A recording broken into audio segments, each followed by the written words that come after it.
Every story has a beginning. This one chooses not to start there. What you're about to hear opens at the end, not because the ending explains anything, but because sometimes the end is the only honest place left to speak from. This is a story that begins in a bunker built to save humanity, and asks what, exactly, was worth saving.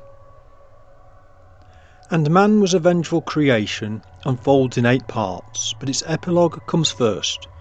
A moment frozen at the edge of extinction, where the world is already breaking and the answers arrive far too late.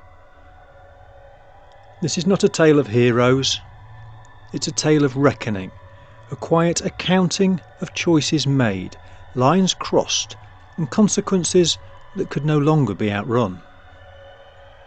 Listen carefully. What follows is the echo, not the explosion. Epilogue.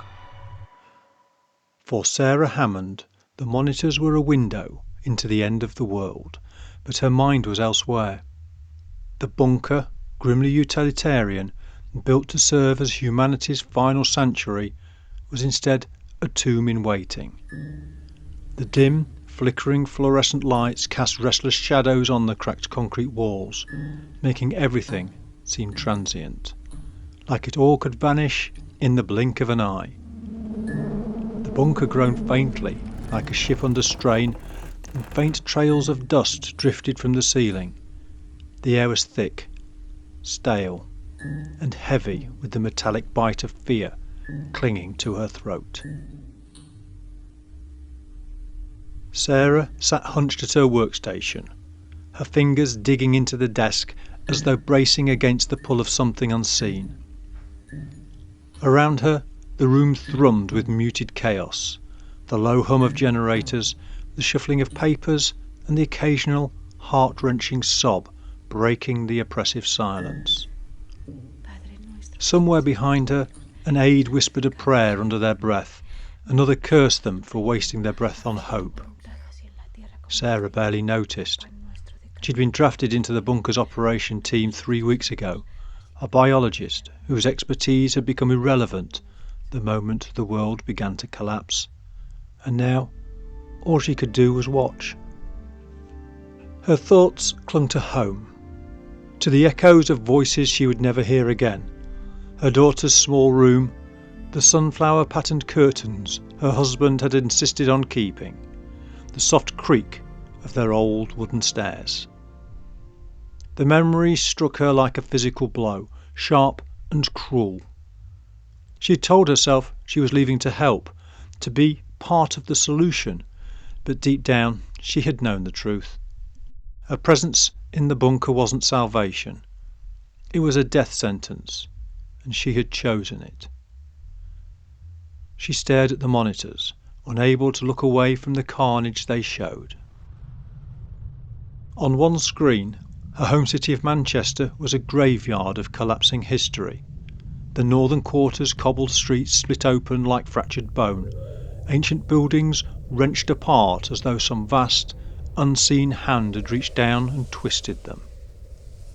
A double-decker bus, its windows blown out, clung to the lip of a widening chasm. It teetered there, motionless for a heartbeat, then the ground gave way. Metal crumbled like paper as it tumbled into the abyss. The camera feed flickered violently before cutting to static. Sarah inhaled sharply, her hands trembling. Across the room, Colin Michaels, the man who had done this, stood motionless, his face pale and taut as he watched the destruction unfold.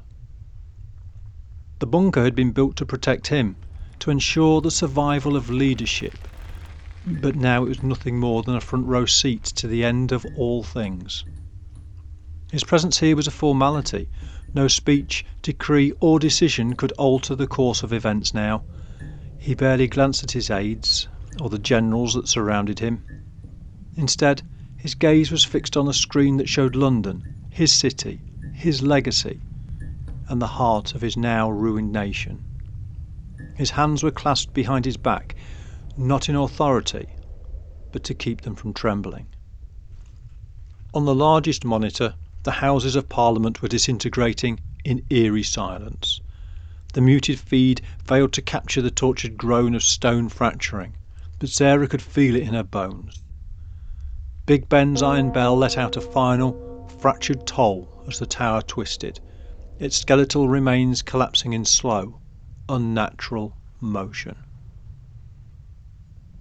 The camera held just long enough to show the London Eye's framework snapping, its massive wheel breaking loose and rolling, not falling, but rolling, through the burning streets, crushing what little remained beneath its weight before finally toppling into the murky, churning waters of the Thames.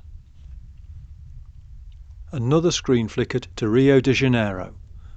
The Christ the Redeemer statue stood for a moment longer than it should have, its arms spread in some final act of defiance, before a deep crack split its face in two.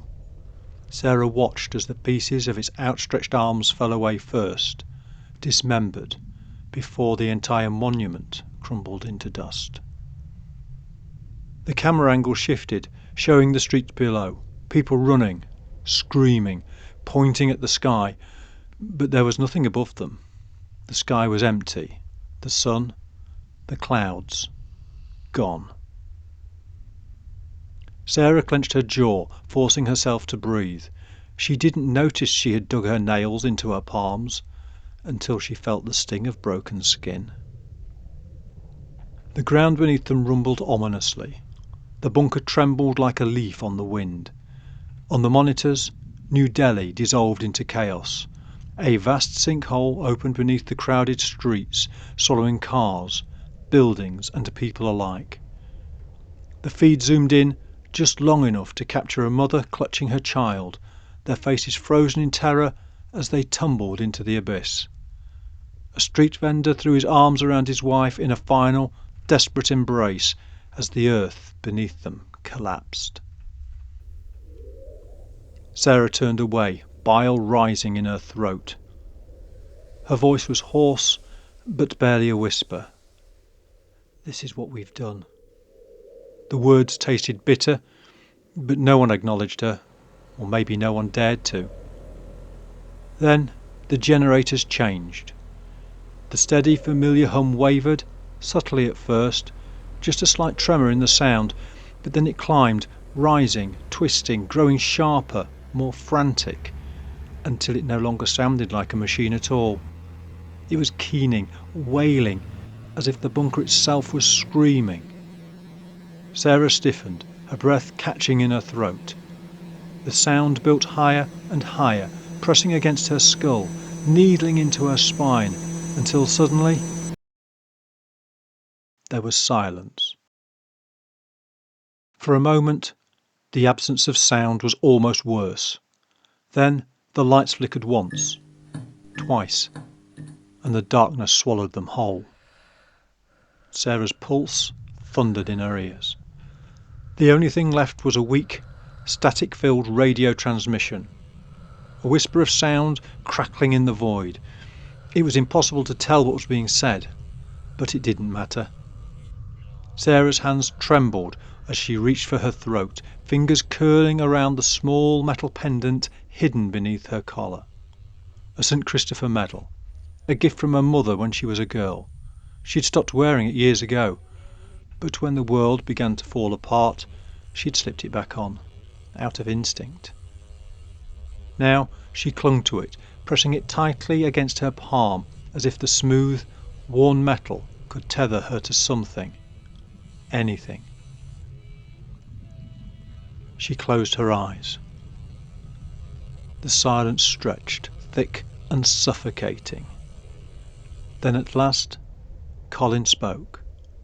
His voice was quiet and raw. "God forgive us." And then there was nothing. And so ends the epilogue, not with understanding, but with silence. What you've just heard is not the conclusion of this story.